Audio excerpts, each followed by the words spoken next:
Check, check. Okay, guys, welcome to the third video for the beginner's course. Not really necessarily beginner, but just something to consider. You can see here that less than a year ago, I bought this Asus laptop, and you can see all the specs here for it. It's got an i7 processor, just like my tower does. 16 gigabytes of RAM, so I think that actually is much more RAM than even my tower has. And I think here, I definitely know there's 2 hard drives in this machine, but I think that's what this is showing here. I have a 128 gigabyte boot drive, and a 1 terabyte storage drive. So once again, going back to the first video, the 128 gigabyte boot drive is where my operating system, Windows, sits. It's where a lot of my software sits. And then the, like Ableton and just any video editing stuff that I use.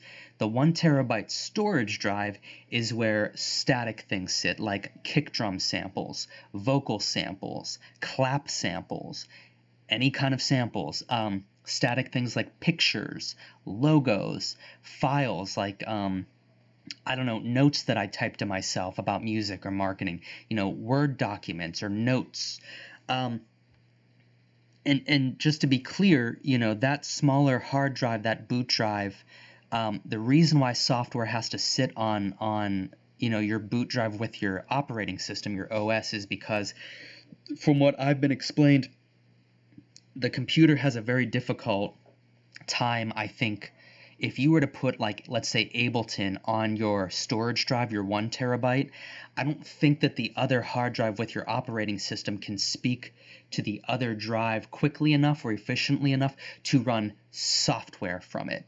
So that's why your software has to sit on your boot drive where your operating system is, because it's just too fast of calculations. You got to keep it there.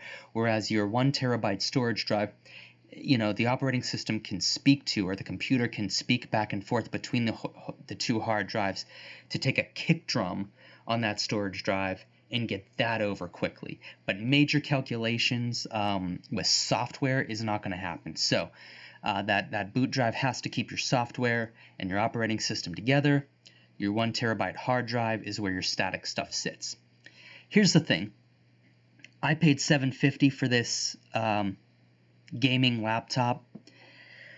I don't regret it one bit, because now I have a traveling studio no matter where I go. You don't need to have this. I understand this is the beginner's course. The first 2 videos are what I would do if I were starting out and money was tight. Get yourself a tower, because a tower can be opened up, it can be upgraded, it can be worked on. Get yourself some headphones and get yourself a DAW and get going. The laptop is kind of a luxury that is nice if you are like me. And before the pandemic hit, I was in sales and marketing. So if I found myself having an hour in my day, I would always take my laptop with me, and at lunch, I got to work on production or video editing. Anything that I needed for my DJ brand to launch. Obviously, most important is the music, but if you're a one-man army like me, you're editing other things like videos and combining your music with maybe logos and stuff to make a YouTube video. So if people jump on YouTube, they can hear your music not only on Spotify but also on YouTube. And the reason why that's important, I don't know if you guys realize this, but with YouTube you have to have an image with your music. You cannot just upload an audio file. Doesn't seem like a big deal until you really want to share a YouTube link with your music on it, because whoever you're sending it to doesn't have Spotify, and YouTube doesn't allow you to do that unless you have a movie or static image. So, doesn't seem like a big deal. It will stop you dead in your tracks and ruin your day if you don't have someone like me to mentor you and throw that out there. So a laptop can be very helpful in situations like that. Otherwise, you have to wait till you get home. And of course, little things, you have to assume that when you get home, you don't have any kind of distractions or obligations, so that you can turn on your tower and get to work on the things you've been thinking about all day. But with work 40 hours a week, dinner, cleaning, self-care, going to the gym, things like that, it can be very hard. So a laptop is something you may want to consider. The drawbacks to a laptop, and more specifically, let me correct myself, a gaming laptop is what you want to consider. And a lot of these stats for 2020 are still pretty relevant, even though I think this computer is a 2018. The drawback here is that for the most part, as this thing ages, and this is true for most laptops, whether it's PC or Apple, as these age, unlike your tower, you're really not going to be able to open this thing up and upgrade it. So as this thing ages and technology moves on and turns this thing into a dinosaur, which it inevitably will, you're slowly getting screwed. You're not going to be able to open it up. You're not going to be able to say, oh, they just came out with a new processor. Let me open this thing up and replace it. Technically, you could, but it is not meant to do that. So the amount of work and effort that you're going to put into this in order to keep it alive drastically becomes less worth it when you just look at what else has come out laptop-wise and you just think, well, I can just buy another laptop and in 2 days, 2 to 5 days, it can just be on my doorstep. Let me just do that. This is a completely different ballgame than the tower, so I really want to stress that. The laptop offers you mobility. If you have a lot of road trips or drive a lot or fly a lot or whatever the case may be, if you're like me, you're out on the road a lot for sales and marketing, it's a godsend, especially if you're a workaholic.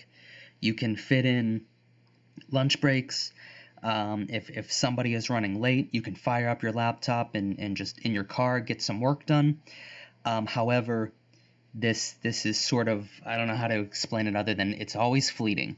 Every day that goes by, this laptop gets older and older, and it becomes more and more irrelevant, and you really cannot upgrade it.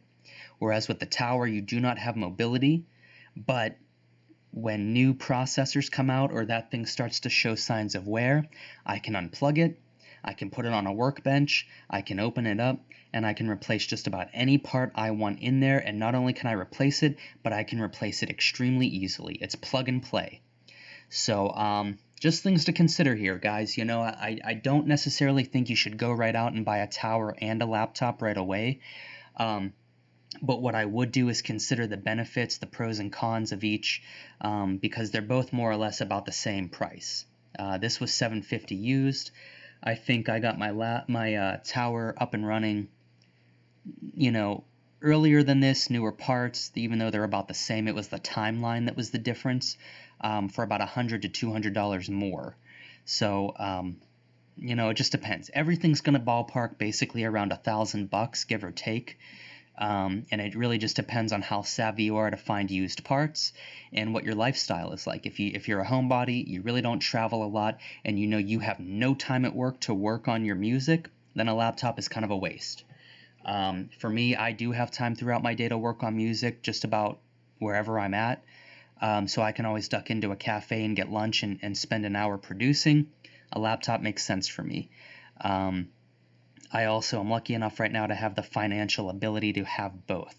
So just something to consider, but don't be wasteful and do this. Do it because you need it, because otherwise the $750 that you spent on a laptop could go into your tower, or other things like that. Right there is the price tag for Ableton as well. So build yourself a tower.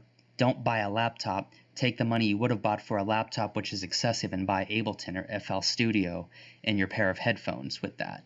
So just something to consider there, guys. Think about it. Sleep on it. Don't make a quick decision on this. Take a few days, sleep on it, and think about what you really need as a beginner. If you have any questions, you can always reach out to me. I'll talk to you guys real soon. I'll see you in the next video.